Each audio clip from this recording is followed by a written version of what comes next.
హైదరాబాద్ గడ్డ మర్డర్లకి అడ్డా.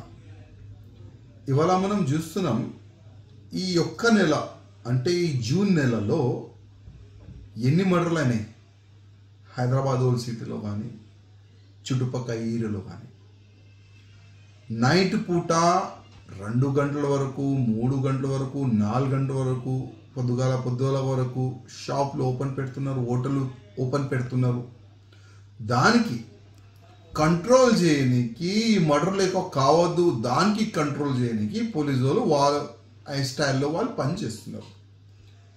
ఇంకొక వైపు ఓల్డ్ సిటీలో ఎంఐఎం ఎమ్మెల్యేస్ కానీ పోలీసు వాళ్ళ పైన ఒత్తిడి తీసుకుని వస్తున్నారు, పోలీసు వాళ్ళకి తిడుతున్నారు.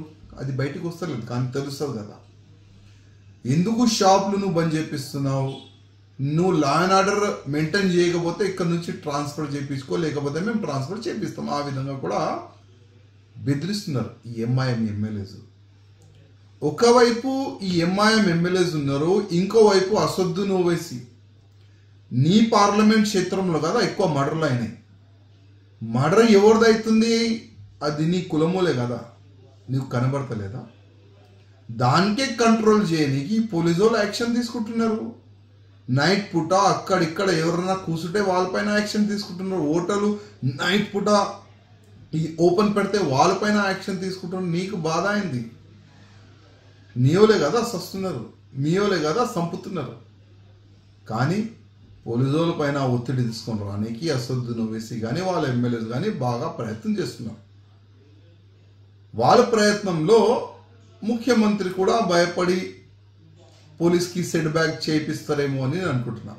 ఇవాళ మనం చూస్తున్నాం బాలాపూర్ కానీ, టప్పజుద్రా కానీ, షాలీబండ కానీ, బేగంపేట్ కానీ, మల్లాపల్లి కానీ, యాసిర్ నగర్ కానీ, కాలాపత్తర్ కానీ, కాచిగూడ కానీ, మేడ్చల్లో పొద్దుగాల పోలీస్ స్టేషన్ పక్కనే దోపిడీ కూడా జరిగింది. ఈ పోలీస్ లిమిట్లో మర్డర్లు అవుతున్నాయి, దొంగతనం జరుగుతుంది.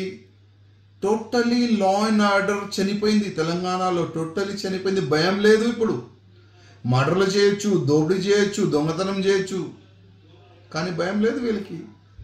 అందుకోసం ముఖ్యమంత్రి గారికి ఒక నివేదిక, ఏ రాజకీయ నేతలు ఒత్తిడి తీసుకొని వస్తే దానికి మీరు భయపడకండి, మీరు లా అండ్ ఆర్డర్ మెయింటైన్ కానీ మీరు ఏం పోలీసు వాళ్ళకి ఆదేశం ఇస్తారు, పోలీసు వాళ్ళు మీ ఆదేశం ఫాలో చేయాలి, అసదుద్దీన్ ఓవైసీ ఆదేశం ఫాలో చేయకూడదు.